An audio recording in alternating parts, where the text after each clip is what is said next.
Hello मेरे प्यारे बच्चों, मैं आर के सर स्वागत करता हूं आपका मेरे ऑफिशियल परिवार आर के विद्यापीठ में। सभी बच्चों के लिए खुशखबरी है क्योंकि सेकंड डीवी आना स्टार्ट हो गया।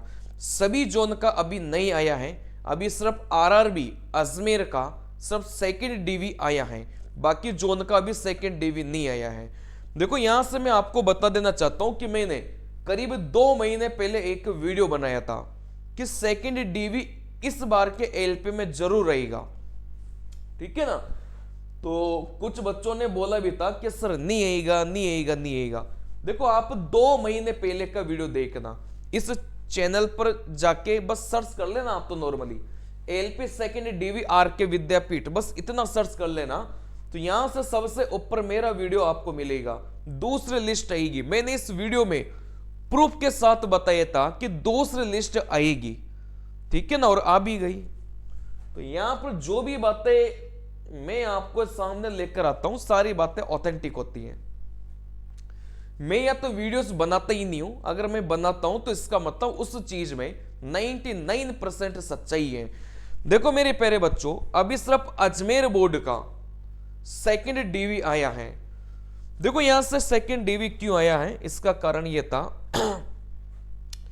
भाई अजमेर जोन में टोटल वैकेंसी कितनी थी, 761 थी।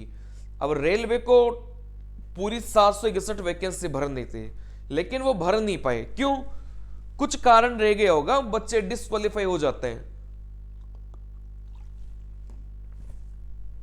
मेडिकल में बच्चे आउट हो जाते हैं। कई सारे बच्चे जो ऑलरेडी रेलवे में जॉब कर रहे होते हैं उनको एनओसी नहीं मिल पाता, तो इस वजह से वो डीवी में अपियर ही नहीं हो पाते हैं।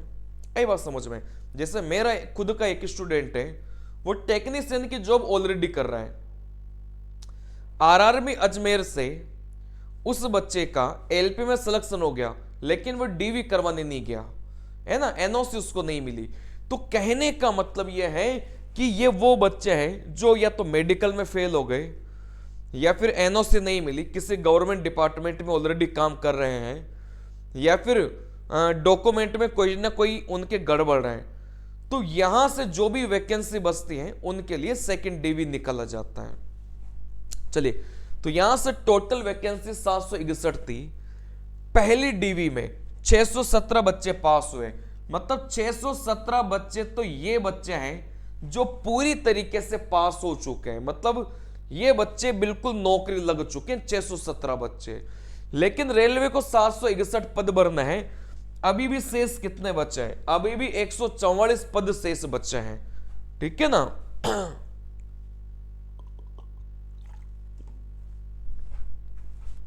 चलिए, तो यहां से मेरे प्यारे बच्चों अब 144 शेष बचे हैं, तो 144 की सेकंड डीवी आना चाहिए था, लेकिन रेलवे ने सेकंड डीवी सिर्फ 109 बच्चों का निकाला है। अगर मैं आरआरबी अजमेर की बात करूं, ठीक है ना, अभी भी आप लोग देखेंगे कि 35 वैकेंसी अभी भी वो है जो रेलवे अगर चाहे तो निकाल सकती है।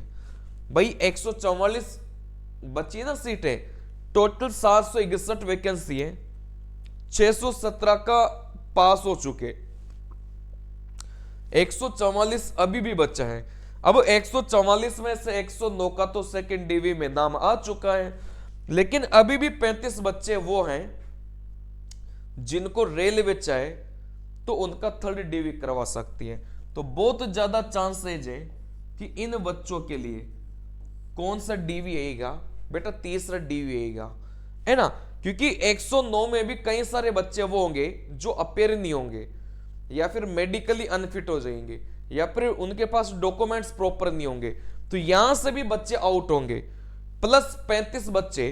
तो यहां से डीवी 3 अभी अजमेर बोर्ड का आने वाला है, तो ज्यादा टेंशन नहीं लेना जो बच्चे मात्र पॉइंट से रह गए हैं। तो देखो मेरे प्यारे बच्चों, यहां पर बोला गया है कि जिन बच्चों का सेकंड डीवी में नाम आया है उनका डॉक्यूमेंट वेरिफिकेशन होगा 18 दिसंबर को, और 18 दिसंबर को मतलब एक दिन बाद उन बच्चों का मेडिकल भी हो जाएगा, ठीक है ना। 18 तारीख को डॉक्यूमेंट वेरिफिकेशन होगा, फिर अगले ही दिन उनका मेडिकल भी हो जाएगा। तो रेलवे ने सीधा सीधा बोला है कि बेटा 3 से 4 दिनों के लिए कपड़े वपड़े पैक करके लाना, 3 से 4 दिन लग सकते हैं, ठीक है ना। चलिए, तो अपने अपने रोल नंबर मैच कर लेना। जो भी बच्चा आरआरबी अजमेर से है वो अपना रोल नंबर एक बार मैच कर लो। चलिए, अब यहां से बात को समझना।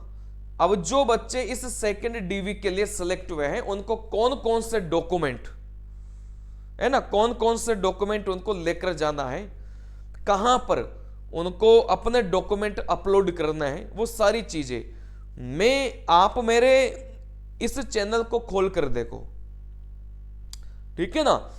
आप तो सीधा यूट्यूब पर लिख देना डॉक्यूमेंट वेरिफिकेशन बाई आर के सर या फिर आर के विद्यापीठ लिख देना, तो वहां पर सबसे ऊपर मेरा वीडियो आएगा और उस वीडियो में कंप्लीट जानकारी मैंने डॉक्यूमेंट वेरिफिकेशन की आपको दे के रखी है, ठीक है ना। कौन कौन से डॉक्यूमेंट चाहिए कंप्लीट जानकारी मैंने आपको दिया हुआ है ऑलरेडी वहां पर।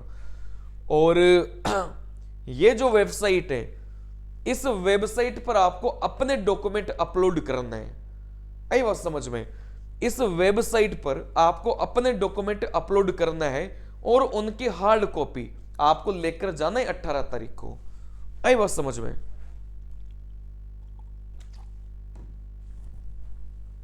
तो रुझान आना स्टार्ट हो गए सेकेंड डीवी के, थर्ड डीवी भी आएगा, टेंशन मत लो। चलिए, अब सारे बच्चे तो अजमेर जोन से होंगे नहीं, थोड़ा मेरा गला खराब है, काफी सारे दिनों से मैं वीडियोस भी इसी वजह से नहीं बना पा रहा, क्योंकि मेरा गला खराब इतना ज्यादा हो चुका था कि मैं क्लास ले ही नहीं पा रहा हूं, ठीक है ना। चलिए, तो अभी देखो आरआरबी जो मुंबई है ना, वो बिल्कुल लेकर बैठा हुआ है सेकेंड डीवी को लेकर। 1 या 2 दिन में देखना उसका सेकेंड डीवी वाली लिस्ट उसकी भी आ जाएगी, मतलब बिल्कुल लेकर बैठे हुए हो तो, ठीक है ना। तो 2 से 3 दिन में आरआरबी मुंबई की सेकेंड डीवी की लिस्ट आ जाएगी।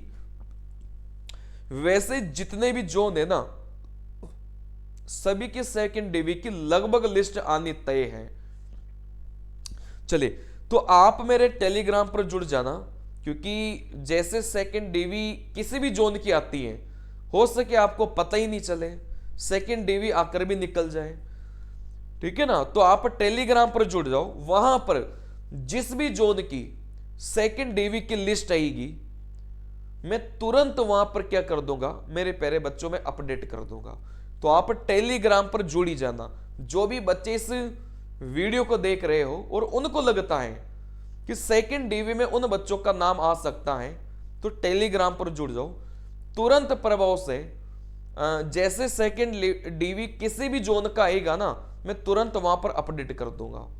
बहुत बार बच्चों को पता ही नहीं चलता। तीसरी बात, जो भी बच्चे आरआरबी एलपी 2025 के लिए सीरियस हैं, इस चैनल को सब्सक्राइब कर लो। इस बार मेरे काफी बच्चे सिलेक्ट हुए एलपी में, मैं आपको बता दूं। सिर्फ मैथमेटिक्स और साइको के दम पर मैंने कई सारे बच्चों का सिलेक्शन करवाया है। हालांकि सिलेक्शन में किसी एक टीचर का रोल नहीं होता, सिलेक्शन में सारे टीचर्स का रोल होता है। लेकिन गणित एक ऐसा सब्जेक्ट था जिससे ज्यादातर बच्चे डरते थे। मैंने वो डर बच्चों का खत्म किया है और वो आज बच्चे एलपी में सेलेक्ट भी हुए हैं। साइकोलॉजी इतनी हवाबाजी, हिडन क्यूब को लेकर, ब्रिक टेस्ट को लेकर इतनी हवाबाजी कुछ चैनल्स वालों ने बना रखी है कि मतलब आप उनका कोर्स नहीं लेंगे ना तो आप फेल कर जाएंगे। जो भी बच्चा ये सोचता है कि किसी संस्था का पेड कोर्सेस नहीं लेने से वो फेल कर जाएगा, आप एक बार मेरी फ्री वाली प्लेलिस्ट को पढ़ के देख लेना। उन पेड कोर्स पर वो फ्री वाली प्लेलिस्ट तमाचा है, जिन्होंने अपने पेड कोर्स में बच्चों से 500 रुपए लेकर मात्र 5 वीडियो अपलोड करके रखा है। मैंने उस फ्री वाली प्लेलिस्ट में टोटल 91 वीडियो अपलोड करके रखे हैं साइकोलॉजी के। हर कॉन्सेप्ट, छोटी से छोटी बात, बड़ी से बड़ी बात, हर लेवल, हर पैटर्न का सवाल मैंने बिल्कुल फ्री में बच्चों को करवा रखा है। और काफी सारे बच्चे जिन्होंने कोई पेड कोर्स लिए ही नहीं, और जिन्होंने लिया भी था ना, वो भी बच्चे आकर मेरी प्लेलिस्ट को देख रहे हैं। क्यों? क्योंकि उनमें उनके तो बस 5 वीडियो हैं, मोटा मोटा उन्होंने बता दिया। भाई साइकोलॉजी प्रैक्टिस का गेम है। मैंने इतनी प्रैक्टिस करवाई थी कि उससे बाहर सवाल जाना ही नहीं था। अभी भी वो प्लेलिस्ट पड़ी हुई है, यूट्यूब पर फ्री है। जो भी बच्चा एलपी 2025 की तैयारी कर रहा हो, उस प्लेलिस्ट को सेव कर लेना और देख लेना, मतलब उससे बाहर आपके एलपी में कोई सवाल नहीं जाता। ठीक है ना? बिल्कुल निःशुल्क है, बिल्कुल फ्री है, उसका कोई चार्ज नहीं है। चलिए, तो जो भी बच्चा एलपी या फिर किसी भी रेलवे की तैयारी कर रहा हो, इस चैनल को सब्सक्राइब कर देना, क्योंकि मैं आपके लिए गणित भी पढ़ाता हूं और मैं आपके लिए साइकोलॉजी पढ़ाता हूं। साइकोलॉजी बिल्कुल मैं फ्री में पढ़ाता हूं, उसका बच्चों से कोई चार्ज नहीं लेता। मैथमेटिक्स का थोड़ा सा बहुत मिनिमम चार्ज में लेता हूं। जैसे भी 99 में कंप्लीट कोर्स बेसिक मैथ, मतलब अरिथमेटिक और एडवांस मैथ दोनों कंप्लीट, और इस तरीके से मैंने पढ़ा के रखा है कि बिल्कुल 0 लेवल के बच्चों को भी समझ में आ जाए। तो मात्र 99 में आप are K Vidyapeeth application download करोगे, वहां से आपको मिल जाएगा। ठीक है ना? चलिए, बस इतनी फीस अपन लेते हैं, कोई बहुत ज्यादा फीस अपन लेते नहीं है, और बच्चे संतुष्ट रहते हैं। उस कम फीस में इतना अच्छा कंटेंट बच्चों को मिलता है, तो बच्चे संतुष्ट रहते हैं। नमस्कार मेरे प्यारे बच्चों, अगर आपका थोड़ा सा भी इस चैनल के माध्यम से फायदा होता हो, तो इस चैनल को जरूर सब्सक्राइब करना। नमस्कार।